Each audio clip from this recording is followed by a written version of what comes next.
Hey everyone, it's Orator signing back on with another video. Ooh, let me grab some water.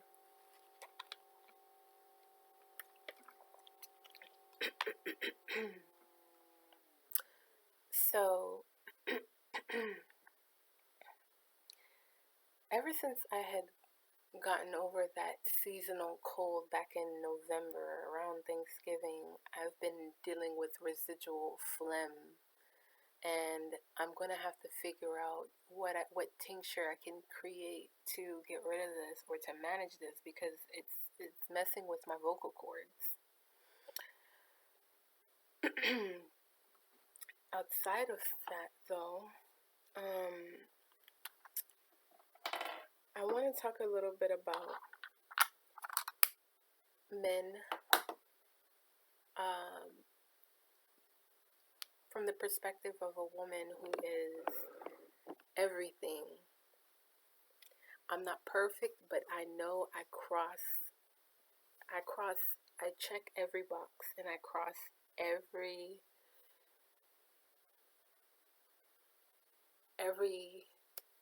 dotted line. I mean, you can name it. I am that woman. And I think I'm so picky and so reserved and so stingy with my energy and myself that people think that, you know, if they're just looking on the surface, I mean, some people get it, but most people, they see someone who has everything. They have the looks, the body, the intellect, the spiritual depth, you know, in every dimension. This person is like ticking all of the boxes, but they're still single. You know, I love to cook. When I'm feeling, you know, inspired to make dishes, I make them with love. You know, that's another one of my ways of demonstrating love, is to cook. When I used to cook for my baby, my son, you know, I cook for him, and I love to see when he likes the food. He'll be chopping his mouth like, and he'll be bobbing his head, and he's so little, but he would be loving it and eating it up like that, and that makes me happy.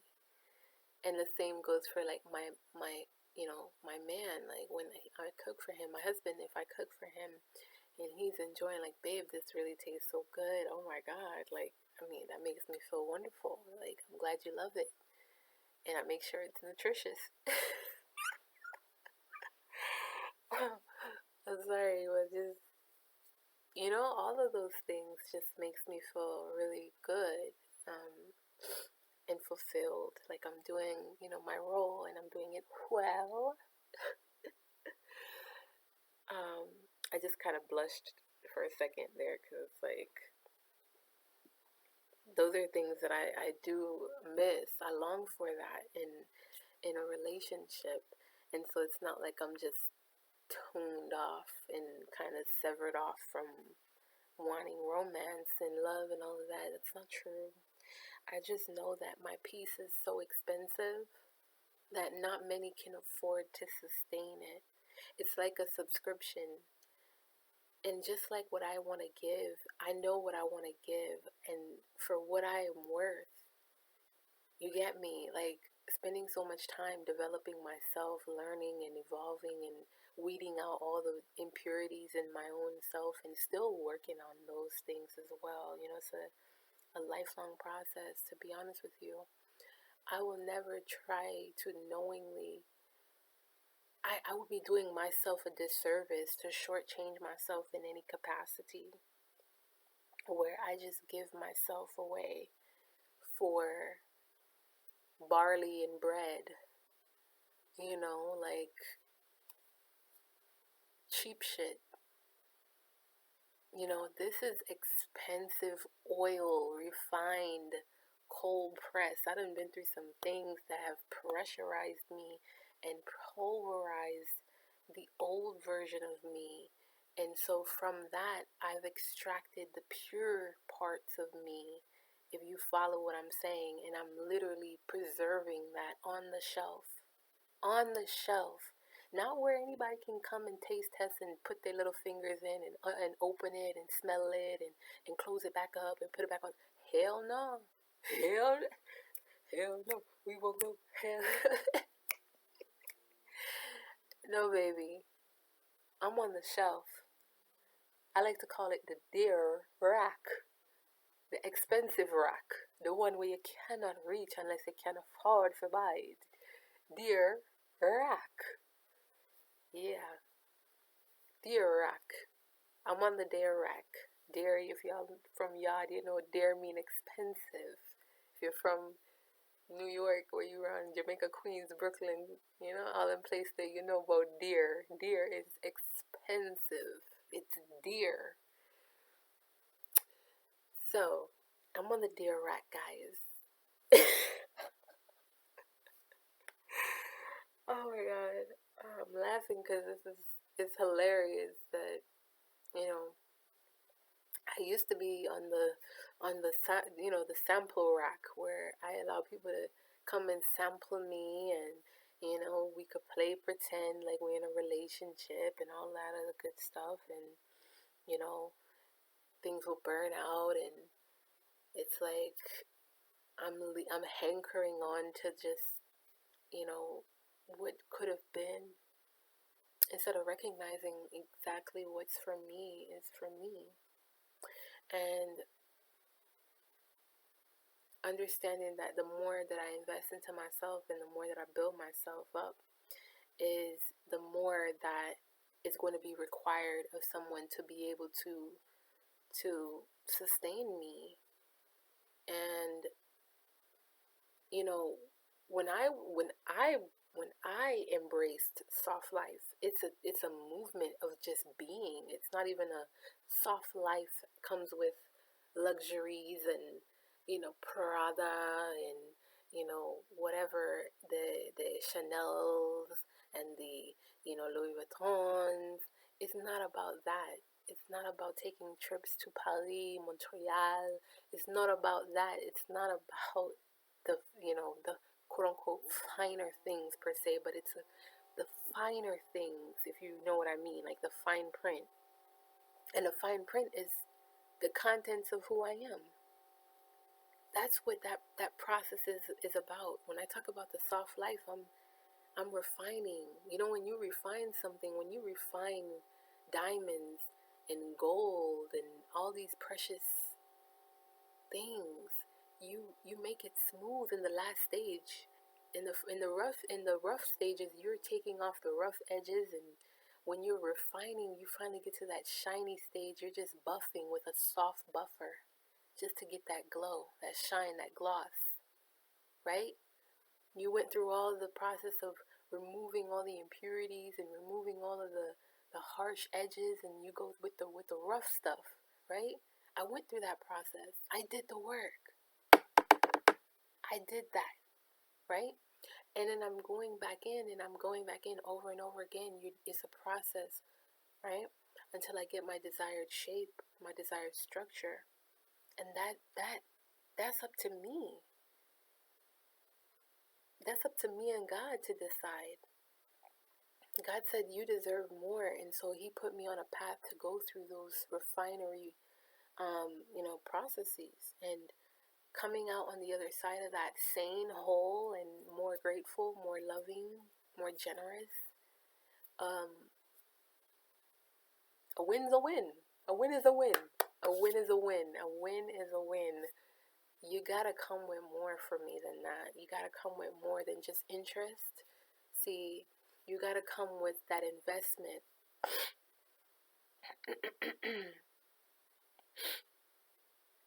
Because people like to find loopholes on how they could take back their interest. That's okay. You come with a little interest, and then you could take your interest and reinvest it somewhere else. But when you're constantly subscribing, you're pouring into it. You're as I'm pouring into you, like I said, it's not a one-way street. I know what I come with. I know what I'll be pouring into my partner. And because I know myself and I know how I give love, I can require a certain level of dedication. And without that, I can say, unfortunately, we're exploring different options right now because we're gonna explore something that's more suitable and more aligned to what I'm trying to achieve. I only have this one life to live, and it's my duty to handle myself responsibly, right? On the front end, before a disaster strikes. So if I'm preemptively looking at you like, do you have the capacity to love me the way I deserve to be loved? Not the way that you interpret love, but the way that I deserve and interpret love. If you have the capacity to match that, then we can talk. Other than that, you might have to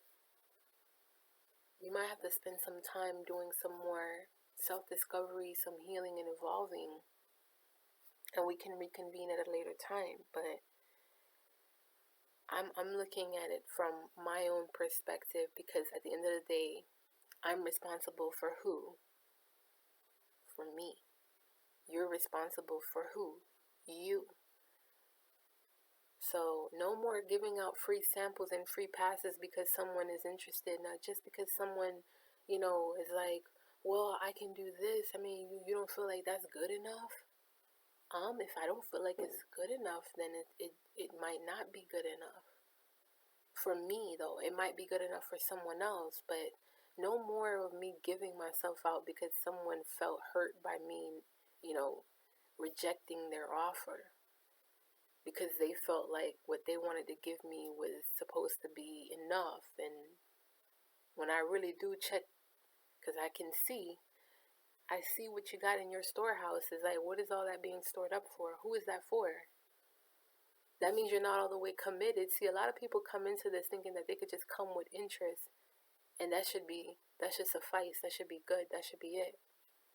Not thinking that I've done enough work on me to where I can see you clearly, and I can see what you're holding back, and you holding back any amount just from the jump means either A, you're not done healing. If you started at that shit, some people haven't even started. They want to come date you. What? Go heal. A, that means you haven't done enough healing, and you're not done healing to the level at which would make you a healthy partner. Or B, you're holding back because you want a taste test, and we're not doing that. We're not doing the sampling. We're not doing that. If you're not ready to commit all the way, you can go to the next and sample. If that's what you're on, I'm ready to commit. I'm ready for someone to commit.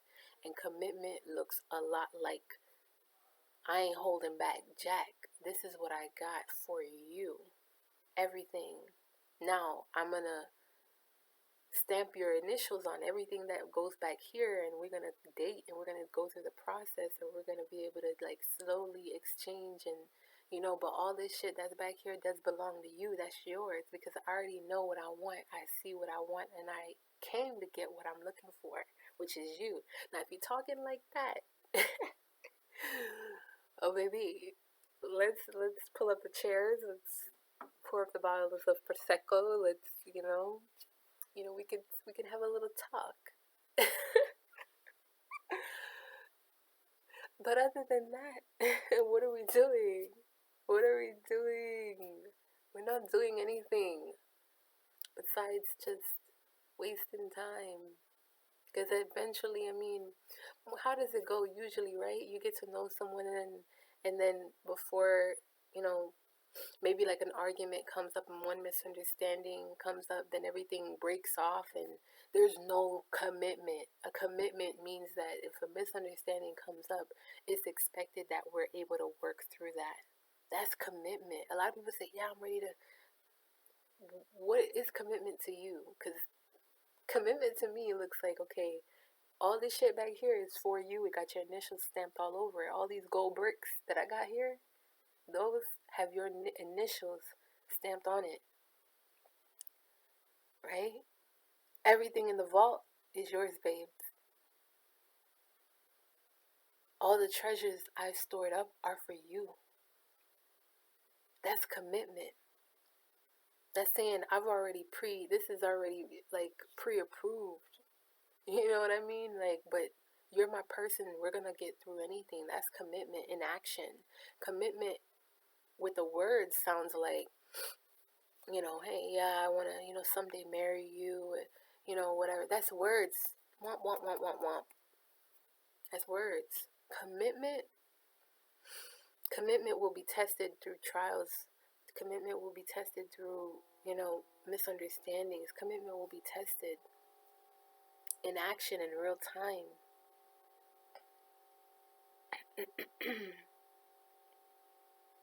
And by no means am I saying commitment is adjacent to putting up with blatant disrespect and toxicity. That's not what I'm talking. I'm talking about two healthy people who are saying, you know what? I've been preserving this good for you back here in the cellar. Like, you know what I mean? You dust it off, you pop it open. That's preservation. That means that was done intentionally. So when I meet you, I'm able to give you the best. I'm able to give you something that has aged and matured. You get what I'm saying? That is intentional. That is going to lay a good foundation because I know that was preserved. Just like me, I took myself off of the sample rack. We're not doing these situations where we're sampling and we're like, and I don't mean sample in a necessarily sexual way. I mean, sure, it can apply, but I'm talking about people getting to know my cores, my inner, my inner self, my, my inner self. Like, you can't get that close to me and sample that and then run off. That's how you lose parts of yourself. People just freely just hooking up and linking up and y'all, having these speed date type of rendezvous, and then y'all burn out and everybody just act like ain't shit. This is ain't shit happen. You kind of go your separate ways and become strangers, and then they hook up with someone else, and then like that is detrimental to your soul. Do you know what that does to your mind and your soul? Your soul body hurts when you do that, because a part of you tricked your mind into connecting with this person prematurely so you can explore them prematurely, and then you just abruptly break that security, that bond. That is crazy. The soul cannot comprehend that. It's not meant to be like that, right? That's why each of us strive for some type of longevity. Even if you don't want marriage, your soul desires some type of longevity with some special person. Am I right or am I wrong? I'm right.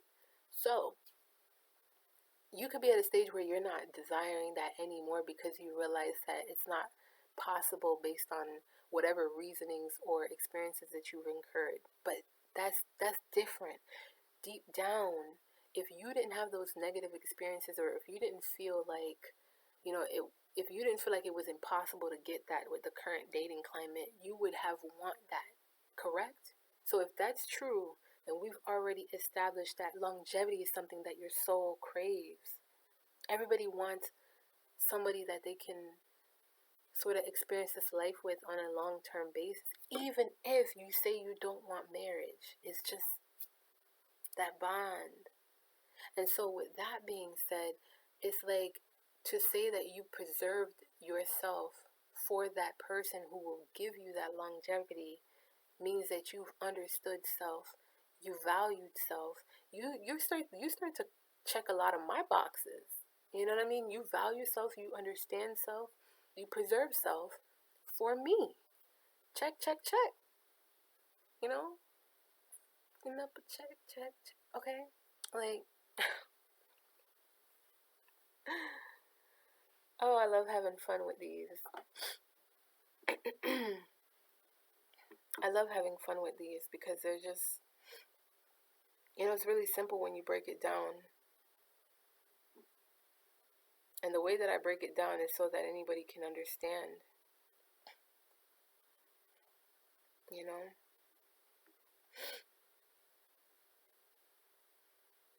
Yeah.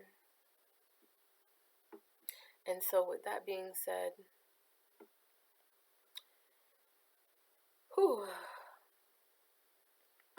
I certainly want to I want to embrace that love when it finds me. And I want that love to reciprocate the same amount of diligence and effort that I put in. And many of you want the same. You want that.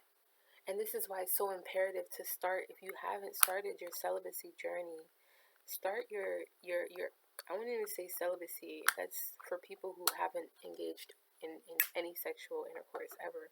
But if you have, let's say if you had a child, or if you're, divorced, or if you're, just single, start abstaining. Start your abstinence journey and really start to explore yourself, explore your heart, explore your mind, explore your soul. And you'll see how you start to flourish. You'll start to flourish in a way that'll magnetize the type of encounters that just bring you closer. Like, you'll even meet people that just like feel so good to you, and it might hurt when it's time to like let them go. But the kinds of connections that you'll start to make will start to be more intentional based off of the potency that you've magnetized through your your non-release. If that makes sense, guys. You know what I'm talking about. Your non-release, men and women, you don't release, and you start to magnetize the type of person that can sustain you. And it's going to be harder and harder to let go, because they're getting closer and closer to that person who is going to be your soul mate, your soulmate, your love, the person you've been imagining in your fantasy. Is going to, one day just, fill that place for you. You're going to be like, wow, this feels like home.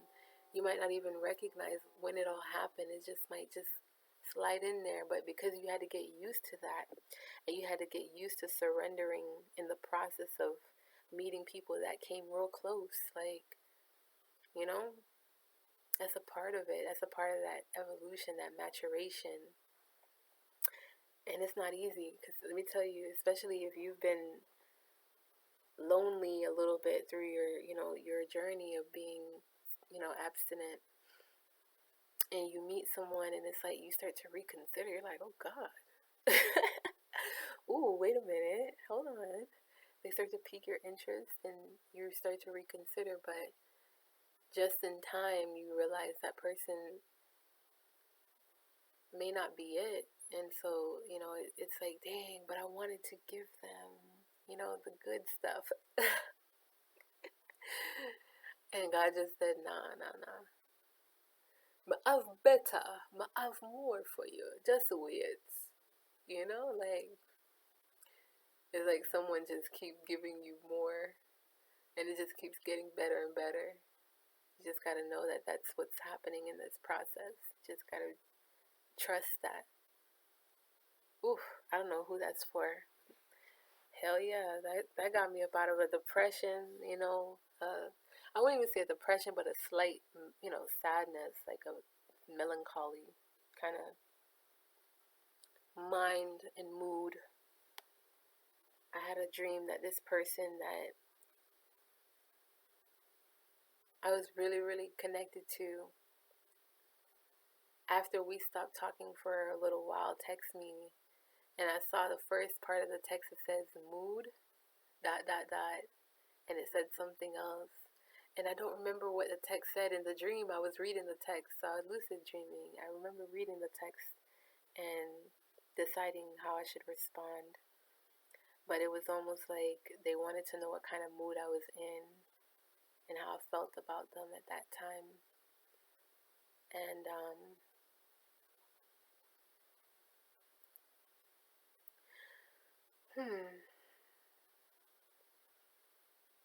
it is what it is. So that was one of the connections that felt so close, felt really close. And I understand sometimes things can feel so real, and they might be real, but I'm looking for the ordained. I'm looking for the ordained. The ordained. The one that has been ordained.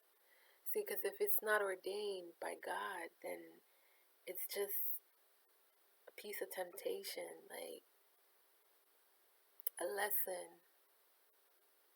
I'm done with lessons, y'all. I don't want no more. I don't want no more. I want the real deal, man. But muy weird theme. I'll wait. I'll wait. I'll continue waiting and growing and evolving and enjoying my life until whoever you are, till you find me. Ooh. Yo. You know what's so crazy? You come across someone who was so close, but they, in their mind, they just kept feeling like this was too good to be true. And then they kept putting that out there. It's too good to be true. It's too good. And it eventually just became like, it fizzled. Like, you self-sabotage because you're so not prepared for the truth. You're not prepared for it to be too good. I mean, for the truth, right? To be true. So you're not prepared for the truth. And if I'm the truth, you're not prepared, then you're going to always think it's too good to be true. You're going to always find a way to self-sabotage. And I can't put my heart on the line for someone who is like just, stuck in their head. Hell no, that's risky, babe. No, that's a risk. A risk where I see no reward. You got to do the work to be ready. You got to be ready. This is why I say, like, embrace your abstinent journey if you're ready to find your soulmate. Because imagine you come across your soulmate, and because you've been just hanging out, what they like to call it in the country, you just been hanging out, with this person, that person, and you just been kicking it, and you're not really expecting nothing real. You're not prepared when real comes your way. That shit's gonna sting when you realize that, man, I wasn't prepared. The package came to my door and I sent it back. What? You're gonna be pissed. You're gonna be so pissed. But like I said, if it's not ordained, then it becomes a lesson. So whatever is ordained, let it be. So shall it be, right? So I'm looking for that ordained. That's a conversation between me and Yah. That ordained. Yeah. Wonderful. Well, this is my time. I'm gonna head on out of here.